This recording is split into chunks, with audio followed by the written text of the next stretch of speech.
WandaVision chega ao seu episódio 7 e traz revelações bombásticas e deixa ainda mais dúvidas do que traz respostas nesse episódio que trouxe um clima bem diferente dos outros.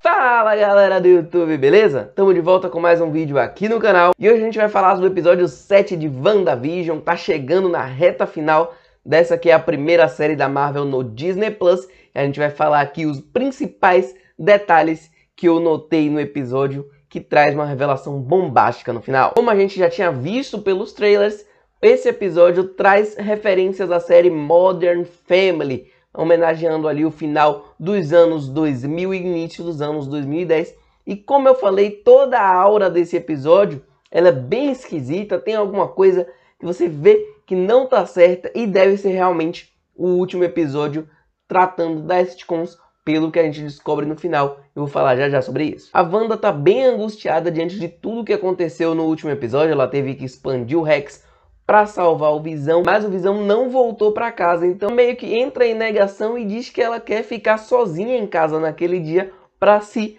punir pelo que ela fez, pelo comportamento que ela teve na noite passada. Mas o que acontece é que os gêmeos acabam notando mudanças, aquela realidade que eles estão vivendo está passando por mudanças, já que o videogame que eles jogam fica mudando o controle toda hora. Então eles tentam até falar com a Wanda, mas ela está tão em negação que ela nem responde eles direito. Uma coisa bem interessante é que o Billy fala que ele está com a cabeça muito barulhenta, ele está realmente ali mostrando que está despertando os poderes, que ele está ouvindo os pensamentos das pessoas de Westview, e esse tema volta um pouco mais à frente, a gente vai falar no finalzinho do review sobre isso. Então a gente tem toda uma montagem de cenas para mostrar que a Wanda é a grande responsável por toda essa realidade, principalmente com a abertura que mostra o nome Wanda em vários lugares, em várias situações, e também a gente ouve tocando no fundo na cena uma rádio em Westview, e o nome da rádio é WNDA, Wanda. Toda a montagem dessa primeira parte do episódio é pra gente entender que a Wanda é a responsável por tudo que está acontecendo em Westview, mas que ela está perdendo o controle, as coisas estão saindo do lugar e ela não consegue consertar, como ela mesma diz. E um dos pontos mais interessantes desse episódio é que ele tem momentos em que os personagens falam diretamente para a câmera, fazendo jus ao nome do episódio, que é quebrando a quarta parede, também algo que acontece na série Modern Family. Então é bem legal essa referência que eles fazem no episódio. Hayward aparece bem pouco no episódio, mas a aparição dele é muito importante porque agora a gente descobre que a base da SWORD está 13 quilômetros afastada do ponto principal de Westview, tá bem mais distante para a gente ver como que a Wanda expandiu o Rex. A gente descobre que a transmissão da sitcom está fora do ar, ou seja, a galera da SWORD não está vendo o que está se passando dentro do domo, e o Hayward fala que a SWORD está pronta para preparar o lançamento. A gente não sabe o que é esse lançamento, se é alguma arma, se é um míssil, mas alguma coisa a SWORD vai aprontar nos 2 episódios finais na figura do Hayward. O Visão finalmente aparece e ele continuou desacordado, ele ficou desacordado a noite toda no chão e ele está ao lado do circo, que é onde estava o cerco da SWORD. Todos os agentes da SWORD foram transformados em palhaços, inclusive a Darcy está lá do lado deles e ela é a escapista. Como ela ficou presa no carro, ela se transformou numa figura de escapista, e a relação entre o Visão e a Darcy é um dos pontos altos do episódio, já que o Visão consegue despertar a Darcy. Ela até, antes dele despertar ela acha que ele está dando em cima dela. É bem engraçado isso. E todas as conversas que o Visão tem com a Darcy são muito importantes, porque ela dá respostas para ele sobre o que aconteceu com ele. Ela conta que a Wanda precisou matar o Visão, mas que o Thanos acabou voltando no tempo e fazendo com que o Visão morresse mais uma vez. Então essa conversa do Visão com a Darcy é muito importante para que o Visão saiba elementos do seu passado. Ele diz até que para ele parece que é como se tivesse sido vivido por outra pessoa, que ele não lembra de nada daquilo, ele não vivenciou nada daquilo na memória dele, mas que ele a partir disso consegue entender a dor e o sofrimento que a Wanda passou, porque para ela passou por tudo aquilo. Então é isso que vai fazer o Visão se juntar e voltar para a Wanda novamente. Um ponto muito interessante é que temos diversas citações no episódio para mostrar que o Pietro não é quem ele diz ser. A gente vê os gêmeos falando pra Wanda sobre o Pietro e ela dizendo pra eles não acreditarem em nada que aquele homem fala porque ele não é o tio deles. Tem o Visão falando, perguntando pra Darcy quem é o Pietro impostor. E no final do episódio a gente descobre uma informação muito importante sobre o Pietro. Esse momento da conversa da Wanda com os gêmeos é muito importante também pra gente ver que a Wanda tá realmente em negação total, porque ela perdeu o controle sobre o Westview, sobre as coisas, a casa muda a todo instante, ela não consegue consertar as coisas de volta e ela entra em estado de negação total. Ela tenta fingir para ela própria que ela tá bem, mas ela não tá. Cortando pro Jimmy Woo e pra Monica Rambeau, o Jimmy recebe os arquivos que a Darcy enviou para ele sobre o Hayward e ele descobre o Projeto Catarata, que trata-se de reanimar o corpo do Visão. O Hayward quer usar o Visão como arma, justamente o que ele falou que o Visão não queria se tornar em seu testamento. Então o objetivo da SWORD nesse ponto é ter o Visão como uma arma sentiente, uma arma que pensa.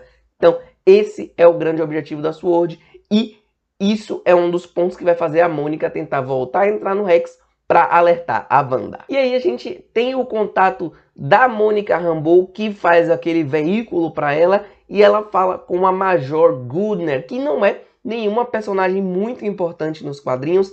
Talvez não seja ela a engenheira aeroespacial que a Mônica se referiu, mas nenhum indício no episódio diz o contrário. Tudo leva a crer que realmente é a equipe da Goodner que era o contato da Mônica, porque no episódio anterior ela disse que está indo para encontrar a amiga, então não faria sentido a Goodner não ser a engenheira aeroespacial que a Mônica estava se referindo. Muito provavelmente todas as nossas teorias sobre quem seria, era a filha do Talos, era a Sue Storm, era Quarteto Fantástico, não era nada disso. Isso foi um pouco frustrante, eu confesso que eu fiquei bastante frustrado quando eu vi que era a Goodner, mas quem sabe a série está apenas nos enganando como ela costuma fazer em WandaVision, engana muito o público propositalmente. E aí chegamos ao comercial do episódio, que é o comercial mais triste na minha opinião, porque é um comercial que fala sobre depressão. Então, para mim isso ficou escancarado que a Wanda, além da dor do luto, ela tá passando por um processo de depressão e é isso que a propaganda do episódio dá a entender, já que ela fala sobre o remédio Nexus. E aí fala várias coisas sobre esse remédio que faz você ter os seus sentimentos, a enxergar a sua realidade ou qualquer outra realidade que você deseje ir. E no final fala que o mundo não gira em torno de você, ou talvez gire, e isso faz referência direta aos seres Nexus da Marvel, que são uma espécie de indivíduos com a capacidade de afetar a probabilidade, ou seja, passado, presente e futuro, alterando o fluxo do tempo e da realidade. E adivinhem, meus amigos, a Feiticeira Escarlate nos quadrinhos da Marvel é um ser Nexus. Então tá apresentando um conceito que a gente ainda não tinha visto no MCU, apresentando agora em WandaVision. Depois do comercial é que o bicho pega pra valer e o clima da série muda totalmente. A gente sai de uma comédia para algo bem tenso, tem um clima de terror psicológico e começa com a Agnes cuidando dos gêmeos em sua casa. Os gêmeos perguntam se a Wanda tá bem e a Agnes engana eles dizendo que sim, mas quando ela fala pra câmera ela diz que ela não sabe como que vai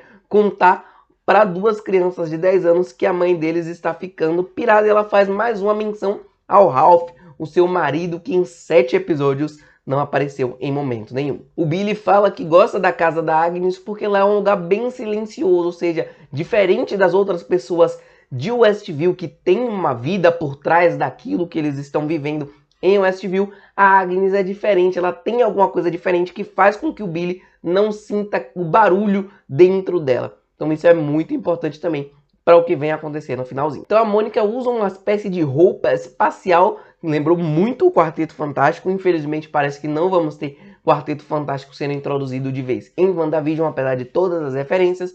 Ela tenta usar o veículo para entrar no Rex, mas não consegue. O Rex está muito mais poderoso agora e o veículo não consegue atravessar. Mas a Mônica decide ir por ela própria. Ela diz que ela consegue passar e ela usa o seu próprio corpo para passar pela barreira do Rex. E nesse momento a gente ouve várias memórias da Monica Rambeau, e o que eu entendi desse momento também é que a Maria Rambeau pode ter ido para o espaço com a Carol Danvers e deixado a Mônica com os avós por alguns momentos. Então isso pode também fazer parte do ranço que a Mônica vai desenvolver pela Capitã Marvel. E é nesse momento, meus amigos, que a Mônica Rambeau desperta os seus poderes. Ela consegue entrar no Rex e o olho dela brilha azul. Ela consegue enxergar tudo estranho. Sem dúvidas, a Mônica está com poderes. Então a Mônica vai até a casa da Wanda, confronta ela e a Wanda diz que não quer ouvir e joga a Mônica longe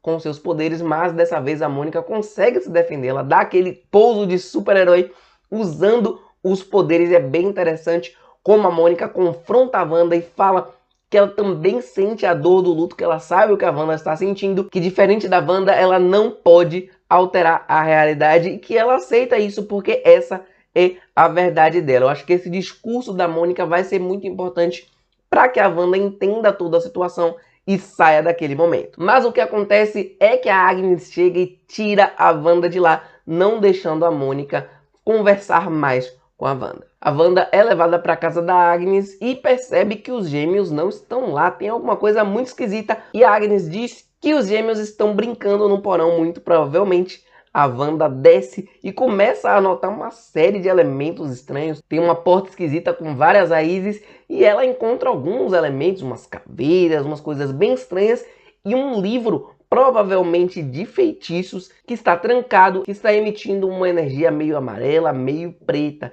Então acho que esse livro vai ter muita importância e talvez ele seja um dos objetivos dos vilões da série. É nesse momento que a gente tem a grande revelação, que na verdade todo mundo já esperava por isso, mas do jeito que acontece consegue ser surpreendente, consegue ser assustador, que é a Agnes se revelando como Agatha Harkness. Finalmente, depois de 7 episódios, a Agnes se revela como Agatha Harkness. Ela diz pra Wanda que a Wanda não é a única garota com magia na cidade e ela usa os seus poderes, ela controla a Wanda. Dá pra ver que ela usa os poderes pra controlar a Wanda e a gente vê que a Agnes esteve influenciando em todos os acontecimentos de WandaVision até aqui. Seja no primeiro episódio, seja depois no momento em que a Wanda e o Visão estão fazendo o show de mágica, depois naquele momento em que o Visão acaba confrontando o Harry, tem também um toque da Agatha Harkness e duas coisas principais. Ela controlou o Pietro, foi ela que fez o Pietro ir falar com a Wanda, ou seja, talvez realmente o Pietro não seja o Pietro, seja alguém controlado pela Agatha Harkness e ela era a pessoa por trás das câmeras neste episódio, nos momentos em que a Wanda falava em primeira pessoa. Isso é muito importante porque tem um momento que a Wanda tá falando e a voz responde dizendo que talvez a Wanda merecesse estar passando por aquilo tudo. Então, a gente descobrindo que é a Agnes que tá ali, tem um peso maior. E eu acho, meus amigos, que a Agnes é realmente uma das vilãs da série, mas eu acredito que ainda tenha outro vilão na jogada e que vai aparecer nos próximos 2 episódios. E diferente do que aconteceu nos outros 6, o 7º episódio tem uma cena pós-créditos, no meio dos créditos, que é a Mônica Rambeau descobrindo uma passagem secreta na casa da Agnes, até que o Pietro aparece e pergunta se ela tá dando uma espiadinha. A gente descobrindo que o Pietro tem ligação com a Agatha Harkness. Provavelmente vamos ter um confronto entre Mônica e Pietro no começo do próximo episódio. Como eu falei no início, esse é um episódio cheio de revelações e que tem 2 climas, né? Primeiro tem aquele clima de situação de comédia dramática, é uma sitcom com comédia dramática no começo, todos os problemas que a Wanda tá passando. O lado mais cômico fica com o Visão e com a Darcy, e depois do comercial do Nexus, que traz informações importantes sobre o universo Marvel, a gente tem o clima de terror psicológico, de suspense e a revelação da Agnes como Agatha Harkness. Foi um excelente episódio de WandaVision que deixa nossas cabeças a mil, pensando em várias teorias, e eu tô ansioso para ver as suas teorias aqui nos comentários. Deixa o like no vídeo, aqui embaixo nos comentários as suas principais teorias e, claro, se inscreva no canal para estar incentivando a gente a gravar novos vídeos. É isso aí, galera! Tamo junto e até o próximo review de WandaVision, que tá cada vez mais bombástica. Valeu!